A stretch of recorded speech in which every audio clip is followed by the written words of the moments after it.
ഇന്ന് നമുക്ക് തിരിച്ച് കൊച്ചിയിൽ പോകാനുണ്ട് കേട്ടോ. ഒരു ഷൂട്ടുണ്ട്. സോ എൻ്റെ ട്രെയിൻ മിസ്സായി, പറയേണ്ട ആവശ്യമല്ലോ. ഇപ്പം അതൊരു ആചാരമാണ്. 2 ട്രെയിൻ ബുക്ക് ചെയ്ത് കഴിഞ്ഞിട്ടുണ്ടെങ്കിൽ ആ 2 ട്രെയിൻ മിസ്സായി കഴിഞ്ഞ് 2 മണിക്കൂർ അവിടെ വെയിറ്റ് ചെയ്ത് വരുന്ന ട്രെയിനിലേക്കും ഞാൻ തിരിച്ച് കയറി പോവാം കേട്ടോ. അങ്ങനെ ഞാൻ അവിടെ എത്തിയപ്പം ഷൂട്ടിന് വേണ്ടിയിട്ട് മിമ്മി ഓൾറെഡി അവിടെ ഹാജരാണ്. ഒരു വെറൈറ്റി പേരല്ലേ മിമ്മിക്കൊരു കൊച്ചു കുഞ്ഞുണ്ട് കേട്ടോ. കുഞ്ഞിനെ അവൾ കൊണ്ടുവന്നില്ല. ഇതാണ് നമ്മുടെ മായമ്മ. മായമ്മനെ മേക്കോർ ചെയ്താണ് നേരത്തെ നിങ്ങൾ കണ്ടത്. നല്ല ഭംഗിയുണ്ടല്ലേ, എന്ത് രസാ വേഷത്തിൽ കണ്ടപ്പം. എല്ലാവരും ഉണ്ടായിരുന്നു. നൗഫലുണ്ടായിരുന്നു. അടുത്ത വെറൈറ്റി പേര് ബബലു.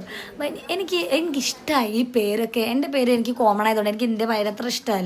അങ്ങനെ ഷൂട്ട് കഴിഞ്ഞ് ഭയങ്കര ലേറ്റ് ആയിട്ട് വേഗം പോയി കിടന്നുറങ്ങി. അടുത്ത ദിവസം ബ്രേക്ക്ഫാസ്റ്റും മിസ്സാക്കി ഉച്ചയ്ക്കാണ് ഫുഡ് കഴിക്കാൻ വേണ്ടി പോണത്.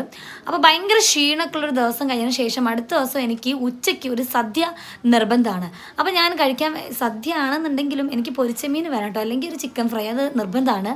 അയില ഫ്രൈ അത്ര നല്ലതല്ല സ്കിന്നിന്. പക്ഷേ എനിക്ക് ഏതെങ്കിലും ഒരു റെസ്റ്റോറൻറ്റിൽ കയറി കഴിഞ്ഞാൽ അയില ഫ്രൈ ഇല്ലാതെ ഇറങ്ങത്തില്ല. ഇന്ന് ഫ്രീ ഡേ ആണ്. തിരിച്ച് നമുക്ക് നാട്ടിൽ പോകാനുണ്ട്. 4-5 മണിക്കൂർ ട്രെയിനിൽ ഇരിക്കാനുള്ളതാണ്. അതുകൊണ്ട് ആശ്വാസത്തിൽ ഈ ഫുഡൊക്കെ ആസ്വദിച്ച് കഴിച്ചിട്ട് നമുക്ക് 2-3 സാധനങ്ങൾ മേടിച്ച് നേരെ ട്രെയിൻ കയറി പോകണം. അത് നാളത്തെ വ്ളോഗിൽ ഇടാം കേട്ടോ.